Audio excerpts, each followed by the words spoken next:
one thing we're going to be demanding is we're going to be demanding respect from other nations. Canada, we have a tremendous deficit with Canada. We're not going to have that anymore. We can't do it. I don't know if it's good for them. As you probably know, I say you can always become a state. And if you're a state, we won't have a deficit. We won't have to tariff you, et cetera, et cetera. But Canada has been very tough to deal with over the years. And it's not fair that we should have a $200 billion or $250 billion deficit. We don't need them to make our cars, and they make a lot of them. We don't need their lumber because we have our own forests, et cetera, et cetera. We don't need their oil and gas. We have more than anybody.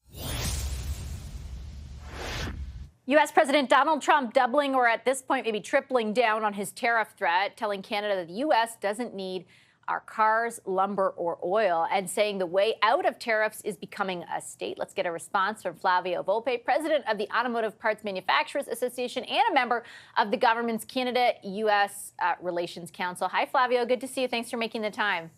Yeah, thanks for having me on. So we thought specifically of you today because of that line around cars, oil, and lumber. And I think he said something to that effect one time before a few weeks ago. But the fact that he's bringing it up again, this idea that they don't need our stuff, and specifically where car parts are concerned, what would you say in response?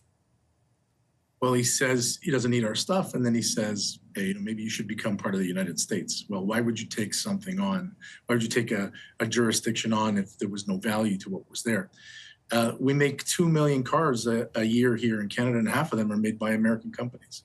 50% of the parts that go into those cars come from American plants, and 55% of the raw materials, steel from Pennsylvania or resins from Texas, go into those cars.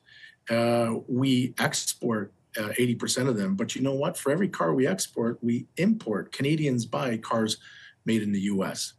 Yeah, I guess maybe I'm a little bit more used to his pressure tactics because we did this in 1.0. And he did say, we don't need it, we're going to tariff it. And then we ended up with an agreement that made us even more integrated. I think we have to believe him when he says he's looking for some wins here, and that some of the low-hanging fruit might be the biggest things that people can see that get imported there. But he gave an executive order to his Commerce Secretary. He's going to get reports back from there, and then presumably we're going to end up negotiating somewhere. We'll see then whether his bark and his bite match, but we are taking him seriously. What does your gut tell you? Because like you said, you were very heavily involved. I remember all the trips you made back and forth to D.C. during those NAFTA negotiations. You sit now on the council that's advising the government on the actions they should take. Like, you've been around this whole environment before, though it's not completely analogous because his mandate appears to be a bit different. But in any event, like, does your gut tell you that those tariffs are coming in one way or another, or do you think we could escape them? Well, my gut says if you listen to the commentary about them perhaps wanting to pull forward the USMCA renegotiations, I think the tariff threat is a bit of a pressure to get his two continental partners back to the table early. I know that when we actually sat down, we talked about math and science. Yes, he does dance, and it's a bit of an art, but the math and science is, if you heard Ontario automaking, immediately you heard Michigan automaking and parts suppliers and material suppliers in the U.S. You heard American customers. If you're buying a pickup truck made in Oshawa that's $60,000, tomorrow it's $75,000. Those are the types of things that get domestic pushback. And that's when we, in the first go around, and we'll do it this time as well, we'll say, we're partners in a marriage. We're a spouse that doesn't want to leave. You're a spouse that wants an improvement. Let's work on this together. Otherwise, the hurt is immediate in Michigan. We heard Gretchen Whitmer say the same thing about a week ago. Do you think that there will be the kind of pressure from the allies we had in round one, the kinds of people that you and your colleagues who were involved in all of this reached out to in the business community, at the governor level? Like, will they start speaking up for us? In automotive, the answer is yes, simply because they get hurt right away. If you're making Jeeps in Toledo, Ohio, and you're buying 40% of your goods from Ontario, and those goods cost 25% more, you've blown your entire margin.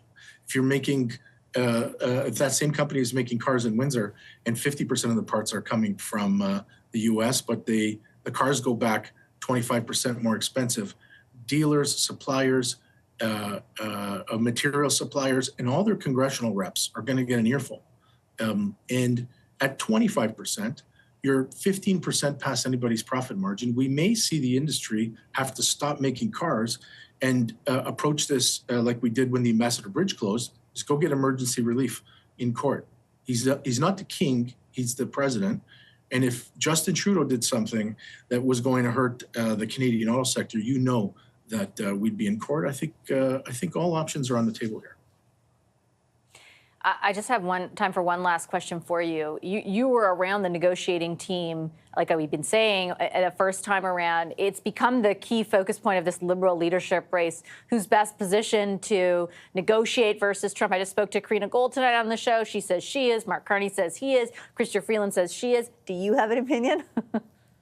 Well, look, I'm not a partisan, and I'm looking forward to working with the next government, but it would be really nice to have had Chrystia Freeland from 1.0 as part of this conversation right now.